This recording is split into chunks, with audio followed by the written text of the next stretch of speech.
রাব্বুল আলামিন বলেন, ইয়া আইয়ুহাল্লাযীনা আমানু কুতিবা আলাইকুমুস সিয়াম, সিয়ামকে তোমাদের উপরে ফরজ করা হয়েছে, কামা কুতিবা আলাল্লাযীনা মিন ক্বাবলিকুম, যেমনি তোমাদের পূর্ববর্তীদের উপর রোজা ফরজ করা হয়েছিল, লাআল্লাকুম তাত্তাকুন, যাতে করে তোমরা আল্লাহ সচেতন হতে পারো, যাতে করে তোমরা মুত্তাকি হতে পারো। লাআল্লাকুম তাত্তাকুন, যাতে করে আমরা আল্লাহ সচেতন হতে পারি, আল্লাহ কনসিয়াসনেস আমাদের মধ্যে গ্রো করে। এটা হচ্ছে রোজার prime objective, the prime objective of সিয়াম।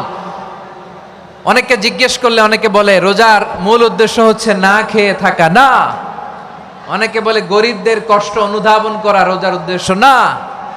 রোজার উদ্দেশ্য কি, সিয়াম পালনের উদ্দেশ্য কি, এটা আল্লাহ তাআলা স্পষ্ট এই আয়াতের পেছনে বলেছেন যে লাআল্লাকুম তাত্তাকুন, যাতে করে তোমরা আল্লাহ সচেতন হতে পারো, আল্লাহ ভীতি তোমাদের মধ্যে গ্রো করে।